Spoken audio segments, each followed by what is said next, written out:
Connect Bharat news live TV पर और मैं हूं मीनू राठी लेकर आई हूं आपके लिए कुछ खास खबरें। तो चलिए नजर डालते हैं आज की कुछ खास खबरों पर। वाराणसी में ज्ञानवापी मस्जिद परिसर का ASI सर्वे होना है। इलाहाबाद उच्च न्यायालय ने भारतीय पुरातत्व सर्वेक्षण को सर्वेक्षण करने की अनुमति दे दी है। ज्ञानवापी के वैज्ञानिक सर्वेक्षण के मामले में मुस्लिम पक्ष को इलाहाबाद हाई कोर्ट से आज बड़ा झटका लगा है। हाई कोर्ट ने भारतीय पुरातत्व सर्वेक्षण पर रोक लगाने के से इनकार कर दिया है। अदालत का कहना है कि इस सर्वे से किसी को कोई नुकसान नहीं है। मॉर्गन स्टैनली ड्रैगन को पछाड़ने की राह पर। मॉर्गन स्टैनली के विशेषज्ञों ने कहा कि हमारी प्रक्रिया में भारत 6 से 1 तक पहुंच गया है, जिसमें सापेक्ष मूल्यांकन अक्टूबर की तुलना में कम है और बहुध्रुवीय विश्व गतिशीलता का लाभ उठाने की भारत की क्षमता एक महत्वपूर्ण रूप से फायदेमंद चीज है।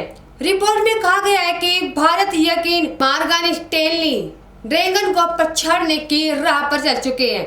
मॉर्गन स्टैनली के विशेषज्ञों ने कहा कि हमारी प्रक्रिया में भारत 6 से 1 तक पहुंच गया है, जिसमें सापेक्ष मूल्यांकन अक्टूबर की तुलना में कम है और बहुध्रुवीय विश्व गतिशीलता का लाभ उठाने की भारत की क्षमता एक महत्वपूर्ण रूप से फायदेमंद चीज है। रिपोर्ट में यह भी कहा गया है कि भारत यकीनन विकास के एक लंबी लहर की शुरुआत में है, जबकि चीन अब उस लहर से बाहर निकल रहा है। अमेरिकी विदेश मंत्रालय ने बुधवार को एक बयान में कहा कि हमारी अमेरिका, भारत और पाकिस्तान के बीच बातचीत शुरू कराने का समर्थक है। विदेश मंत्रालय के प्रवक्ता मैथ्यू मिलर ने संवाददाताओं से बातचीत में कहा कि जैसा कि हम पहले भी कह चुके हैं कि हम भारत और पाकिस्तान के बीच चिंता वाले मुद्दों पर सीधी बातचीत का समर्थन करेंगे। खास बात यह है कि ये अमेरिका का ये बयान इस वक्त आया जब जम्मू कश्मीर से अनुच्छेद 370 की धारा हटाने की 5 अगस्त को वर्षगांठ है। लोकसभा में बुधवार को विपक्ष के हंगामे के कारण दिल्ली में अधिकारियों के स्थानांतरण और नियुक्ति मामले में उपराज्यपाल को अधिकार देने वाले राष्ट्रीय राजधानी राज्य क्षेत्र शासन संशोधन विधेयक पर चर्चा नहीं हो पाई।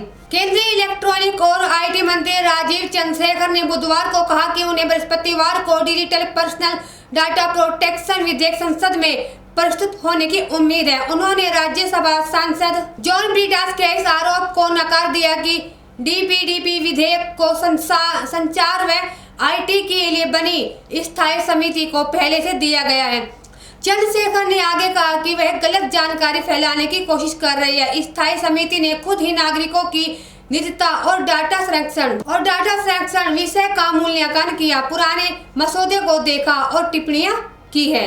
उत्तर प्रदेश के मुख्यमंत्री योगी आदित्यनाथ ने बुधवार को फिल्म सिटी परियोजना को लेकर बड़ा बयान दिया है। उन्होंने कहा कि इस परियोजना का काम 6 महीने के भीतर पूरा हो जाना चाहिए। एक उच्च स्तरीय बैठक की अध्यक्षता करते हुए उन्होंने एक आधिकारिक विज्ञप्ति में कहा कि फिल्म सिटी उत्तर प्रदेश की धारणा को बदलने में महत्वपूर्ण भूमिका निभाएगी। चीन के साइबर स्पेस नियामक ने बुधवार को कहा कि 18 वर्ष से कम के बच्चों को सिर्फ 2 घंटे तक फोन चलाना चाहिए। साथ ही स्मार्टफोन कंपनियां एक ऐसा मोड तैयार करें जिससे बच्चे रात में इंटरनेट का उपयोग न कर सके। बता दें, जानकारी सामने आते ही तकनीकी कंपनियों के शेयरों की गिरावटें आने लगी है।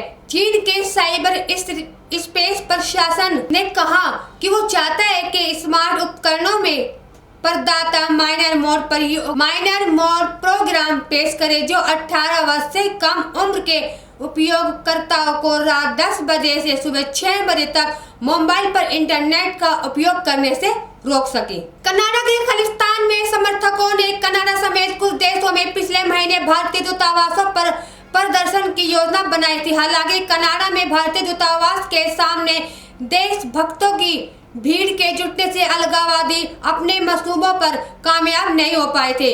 ऑस्ट्रेलिया, ब्रिटेन और अमेरिका में खालिस्तान समर्थकों ने इस तरह के पोस्टर लगाए थे। भारत माता के नारे से दबी अलगाववादियों की आवाज।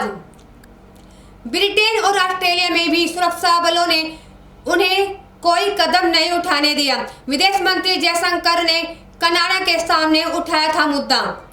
कनाडा के अलग अलग शहरों के वरिष्ठ भारतीय राजनयिकों ने पोस्टर लगाए जाने से उत्पन्न सुरक्षा खतरों को देखते हुए खुद विदेश मंत्री जयशंकर ने इस मामले को कनाडा के विदेश मंत्री के सामने उठाया था।